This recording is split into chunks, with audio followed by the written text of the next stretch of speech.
नमस्कार दोस्तों। वृश्चिक राशि का नंबर 1 का अशुभ फलदायी ग्रह बुध, जो कि वृश्चिक राशि में ही भ्रमण कर रहा है, दिनांक 16 तारीख के बाद यह जो बुध है वो मार्गस्थ होने जा रहा है।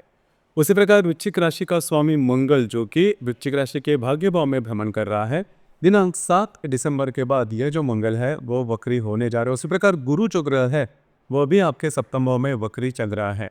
ये जो सभी ग्रह है, उसी प्रकार बाकी के जो ग्रह है उसके जो प्रभाव परिणाम है संपूर्ण दिसंबर महीने के लिए वृश्चिक राशि पर किस प्रकार से होंगे, सभी के बारे में डिटेल में चर्चा इस वीडियो में हम करने वाले हैं। तो सबसे पहले हम चर्चा करेंगे कि आपका जो स्वास्थ्य है, मानसिक या फिर शारीरिक, वह किस प्रकार का होगा। जैसे कि आपके राशि का जो स्वामी है मंगल, जो कि आपके भाग्य भाव में भ्रमण कर रहा है और वह दिनांक 7 दिसंबर के बाद वक्री होने जा रहा है। उसी प्रकार आपके राशि का जो अष्टमेश है बुध, जो कि आप ही के राशि में भ्रमण कर रहा है और दिनांक 16 तारीख के बाद यह जो बुध है वो मार्गस्थ होने जा रहा है। तो कुल मिला के देखा जाए तो जो स्ट्रेस टेंशन पिछले करीबन 1-1.5 महीने से चल रहा था, वो अब जाके काफ़ी मायनों में नॉर्मल होते हुए नजर आएगा। करीबन 17-18 तारीख के बाद इसके जो परिणाम है वो आपको मिलना शुरू हो जाएंगे। दूसरी सबसे महत्वपूर्ण बात, यह जो महीना है इसमें आप बहुत ज़्यादा एक्टिव नजर आओगे। आपका घूमना फिरना ज़्यादा हो सकता है। बस आपको स्वयं के स्वास्थ्य के बारे में थोड़ा ध्यान देना आवश्यक होगा। ज़्यादा एक्सर्शन के कारण आपके स्वास्थ्य पर उसका विपरीत परिणाम हो सकता है, तो थोड़ा घूमना फिरना हो सकता है। लेकिन जो स्ट्रेस टेंशन पिछले करीबन 1-1.5 महीने से आप में था, वो इस महीने में काफ़ी ज़्यादा नॉर्मल होता हुआ नजर आएगा, तो बिल्कुल भी चिंता ना करें। इसके बाद हम चर्चा करेंगे कि आपका जो फाइनेंशियल स्टेटस है, आर्थिक स्तर है, वो किस प्रकार का होगा। जैसे कि आपके राशि का जो धनेश है गुरु, जो कि आपके सप्तम भाव में भ्रमण कर रहा है, हालांकि वह वक्री है। आपका पंचमेश भी गुरु है। उसी प्रकार आपका लाभेश, आपका अष्टमेश और लाभेश जो बुध है, जो कि आप ही के राशि में भ्रमण कर रहा है और दिनांक 16 तारीख के बाद यह जो बुध है वो मार्गस्थ होने जा रहे हैं। तो कुल मिला के देखा जाए इस महीने में आपका जो भी फाइनेंशियल स्टेटस है उससे रिलेटेड बहुत बड़े प्रॉब्लम देखे नहीं जाएंगे, जो कि बहुत ही अच्छी बात होगी। आपकी जो इनकम है वो काफ़ी अच्छी देखी जाएगी, आपकी जो इन्वेस्टमेंट है वो काफ़ी अच्छी देखे जाएगी। सिर्फ अगर आप शेयर मार्केट में ट्रेड करते हो तो वहाँ पर थोड़ा सा सोच समझ कर काम करना होगा, क्योंकि अगर लॉन्ग टर्म में अगर आप इन्वेस्ट करते हो तो कोई प्रॉब्लम नहीं, लेकिन अगर शॉर्ट टर्म में आप इन्वेस्टमेंट कर रहे हो तो उससे रिलेटेड छोटी मोटी बातें या फिर प्रॉब्लम में आप फंस सकते हो। बस आपको उसी के ऊपर थोड़ा ध्यान देना होगा।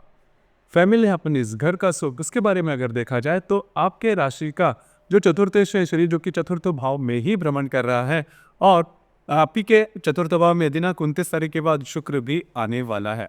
तो कुल मिला के देखा जाए तो घर का जो सुख है वो बहुत ही अच्छा देखा जाएगा। पिछले करीबन 4-5 महीने से जो छोटे मोटे स्ट्रेस घर में चल रहे तो वो अब जाके काफ़ी ज़्यादा नॉर्मल होते हुए नजर आएंगे। घर के जो लोग हैं उनके साथ आपकी जो इंटरेक्शन है वो भी काफ़ी अच्छी देखी जाएगी।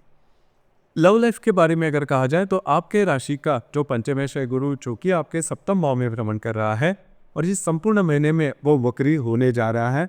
तो कुल मिला के देखा जाए अगर आप किसी के रिलेशनशिप में हैं तो वहाँ पर छोटी मोटी बातों को लेकर तकरार हो सकते हैं। हालांकि इसका बहुत बड़ा परिणाम आपकी जो लव लाइफ है या आपकी जो रिलेशनशिप है इस पर देखा नहीं जाएगा, लेकिन छोटी मोटी जो बातें हैं वो होती रहेगी। जो गर्भवती महिला है उन्होंने थोड़ा सा खुद पर ध्यान देना आवश्यक है। छोटी मोटी बातें जो है स्वास्थ्य से रिलेटेड हो सकती है। उसी प्रकार जो विद्यार्थी वर्ग है उनके लिए जो संपूर्ण महीना है वो शुभ फलदायी साबित होगा। इसी प्रकार वैवाहिक जीवन के मामले में अगर कहा जाए तो आपके राशि के लिए सबसे महत्वपूर्ण ग्रह होता है शुक्र। यह जो शुक्र है, ये शुक्र आपका व्ययश है, आपका सप्तमेश है, जो कि आपके द्वितीय, तृतीय और आपके चतुर्थ भाव में भ्रमण करेगा। हालांकि तृतीय भाव में ये करीबन 2-3 तारीख से लेकर 28 तारीख तक रहेगा। तो अगर आप विवाहित हो तो आपकी जो वैवाहिक जोड़ीदार है उनके साथ आपकी जो इंटरेक्शन है वो बहुत ही अच्छी देखी जाएगी। आप दोनों में जो हार्मनी है वो काफ़ी अच्छी देखी जाएगी। आपकी जो वैवाहिक जोड़ीदार है उनके साथ कहीं बाहर घूमना फिरना भी हो सकता है। तो वैवाहिक जीवन के मामले में बिल्कुल भी चिंता ना करें।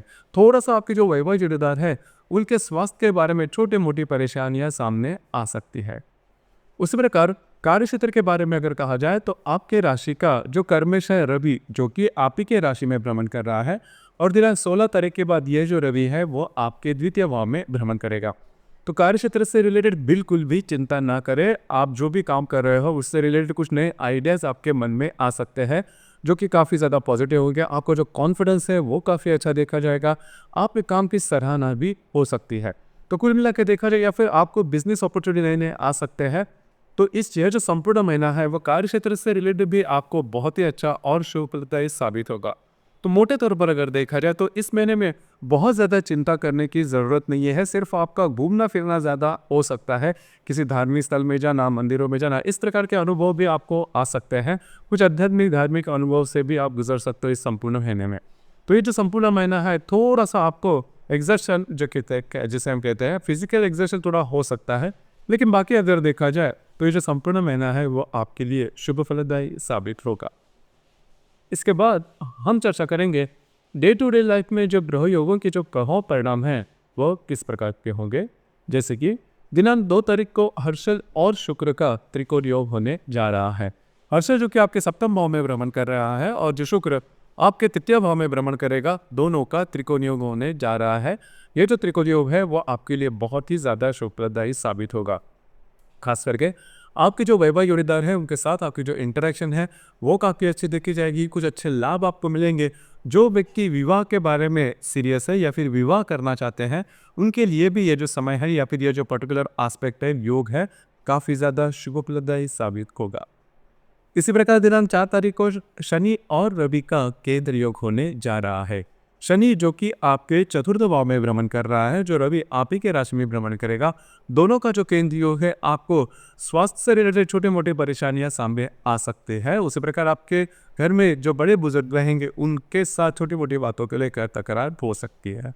इसी प्रकार दिनांक 7 तारीख को शनि और बुध का केंद्र योग होने जा रहा है। बुध जो कि आप ही के राशि में भ्रमण कर रहा है, जो शनि आपके चतुर्थ भाव में भ्रमण करेगा, दोनों का केंद्र योग स्वास्थ्य से रिलेटेड छोटे मोटे परेशानियां सामने आ सकते हैं। हालांकि इसका बहुत बड़ा प्रभाव या फिर परिणाम आपके स्वास्थ्य पर देखा नहीं जाएगा। इसी प्रकार दिनांक 12 तारीख को मंगल और शुक्र का प्रतियोग होने जा रहा है। मंगल जो कि आपके भाग्य भाव में भ्रमण कर रहा है, वक्री होगा, उसके साथ आपके तृतीय भाव का जो शुक्र है वो प्रतियोग करने जा रहा है। अब ये जो ग्रह योग है वो सबसे महत्वपूर्ण है।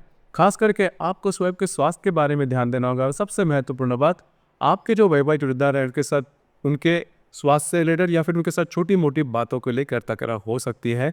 ये तकरार थोड़ी बढ़ भी सकती है। तो ये जो पर्टिकुलर एस्पेक्ट है मंगल शुक्र का प्रतियोग दिनांक 12 तारीख को होने वाला, वो आपके लिए थोड़ा महत्वपूर्ण होगा। इसी प्रकार दिनांक 18 तारीख को नेपच्यून और रवि का केंद्र योग होने जा रहा है।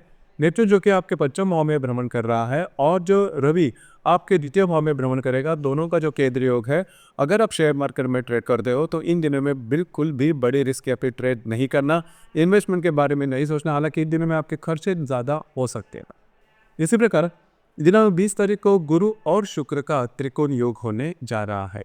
गुरु जो कि आपके सप्तम भाव में भ्रमण कर रहा है और जो शुक्र आपके तृतीय भाव में भ्रमण करेगा, दोनों का त्रिकोण योग आपके लिए बहुत ही ज़्यादा शुभप्रदायी साबित होगा। आपके जो वैवाहिक जोड़ीदार है उनके साथ कहीं बाहर घूमना फिरना हो सकता है। समय आपका काफ़ी अच्छे तरीके से कट सकता है।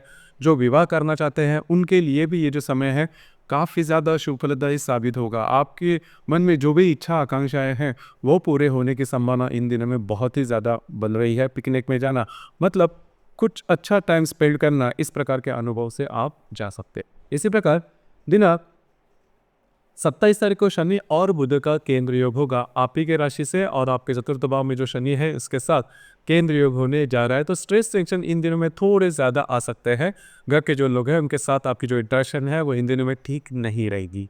इसी प्रकार दिनांक 28 तारीख को हर्षल और शुक्र का केंद्र योग होने जा रहा है। हर्षल चूँकि आपके षष्ठ भाव में भ्रमण करेगा, उसके साथ आपके तृतीय भाव का जो शुक्र है वो केंद्र योग करने जा रहा है। आपके जो वैवाहिक जोड़ीदार है उनके स्वास्थ्य के बारे में थोड़ा ध्यान देना होगा। उनके स्वास्थ्य से रिलेटेड जो परेशानियां हैं वो इन दिनों में थोड़ी ज़्यादा आ सकती है। इसी प्रकार इस महीने में जो अमावस है वो 2 अमावस आ रही है। एक है 1 तारीख को, दूसरी जो अमावस है वो 30 तारीख को और जो पूर्णिमा है वो 15 तारीख को है। तो अमावस और पूर्णिमा के दिन मतलब इस महीने के 1, 15 और 30 इन 3 दिनों में किसी भी प्रकार के महत्वपूर्ण निर्णय, कमिटमेंट, प्रॉमिसेस या फिर विवादों में बिल्कुल भी नहीं जाना। आपके जो अंदाज है वो चूक सकते हैं। मोटे तौर पर देखा जाए तो ये जो संपूर्ण महीना है मतलब दिसंबर 2024 का, वो आपके लिए शुभप्रदायी साबित होगा। सिर्फ आपका जो एक्सर्शन है, घूमना फिरना है, उस पर थोड़ा ध्यान देना होगा। धन्यवाद।